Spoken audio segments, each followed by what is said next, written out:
గత ప్రభుత్వంలో పాలకులు చేసిన తప్పిదాలు ప్రస్తుతం ప్రజల పాలిట శాపంగా మారాయని అనంతపురం అర్బన్ ఎమ్మెల్యే దగ్గుపాటి ప్రసాద్ అన్నారు. మీ ఇంటికి మీ ఎమ్మెల్యే కార్యక్రమంలో భాగంగా ఆయన అశోక్ నగర్లో పర్యటించారు. స్థానిక టీడీపీ నాయకులు అధికారులతో కలిసి ఇంటింటికి వెళ్లి సమస్యలు అడిగి తెలుసుకున్నారు. అశోక్ నగర్లో బ్రిడ్జి నిర్మాణం మీద పెద్ద ఎత్తున ఫిర్యాదులు వచ్చాయి. వాస్తవంగా ఈ బ్రిడ్జి చాలా హైట్లో కట్టాలని ప్రతిపాదనలు ఉన్నప్పటికీ తక్కువ హైట్లో కట్టి వైసీపీ నాయకులు డ్రైనేజీ సమస్యను కొత్తగా తీసుకువచ్చారని ఆగ్రహం వ్యక్తం చేశారు. మరోవైపు ఇండోర్ స్టేడియంలో జనరేటర్, స్పోర్ట్స్ సామాగ్రి మాయంపై ఎమ్మెల్యే తీవ్రస్థాయిలో ఆగ్రహం వ్యక్తం చేశారు. దీని మీద విచారణ చేసి చర్యలు తీసుకుంటామని ఎమ్మెల్యే దగ్గుబాటి స్పష్టం చేశారు.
మీ ఎమ్మెల్యే ప్రోగ్రాంలో భాగంగా 27, 28 అశోక్ నగర్, హరిహర్ నగర్లో పర్యటించడం జరిగింది.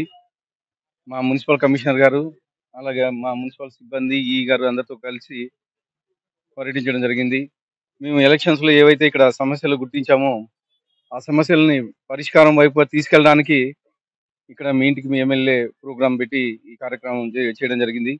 ముఖ్యంగా గత ప్రభుత్వంలో ఏదైతే అశోక్ నగర్ బ్రిడ్జ్ కట్టారో దాని ఎస్టిమేషన్లు కానీ అన్ని హైట్గా కట్టమని చెప్పేసి ఉన్నాయి. కానీ గత ప్రభుత్వం చేసిన తప్పిదాల వల్ల ఈరోజు మొత్తం డ్రైనేజ్ అంతా బ్లాక్ అయ్యే పరిస్థితి కనిపించింది.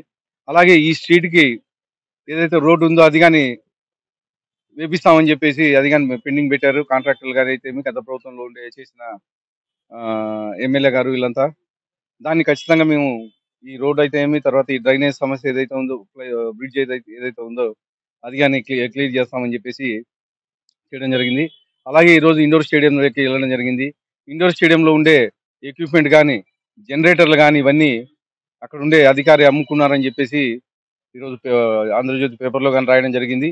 దాని మీద కానీ విచారణ చేపిస్తామని చెప్పేసి తెలియజేయడం జరుగుతూ ఉంది. అలాగే ఇక్కడ చిన్న చిన్న డ్రైనేజ్ సమస్యలు, ఇంకా లైటింగ్ ఇలాంటి సమస్యలు ఉన్నాయి. అవి కానీ మొత్తం క్లియర్ చేస్తామని చెప్పేసి అనంతపూర్లో డ్రైనేజ్ సమస్య ఈ రోజు కాదు, గత 35 సంవత్సరాల నుంచి ఇదే ప్రాబ్లం ఉంది.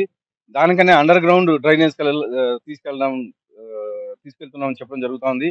గత పాలకులు ఏవైతే తప్పిదాలు చేశారో అవన్నీ రెక్టిఫై చేసుకుంటూ ముందుకెళ్తామని చెప్పి తెలియజేస్తాం.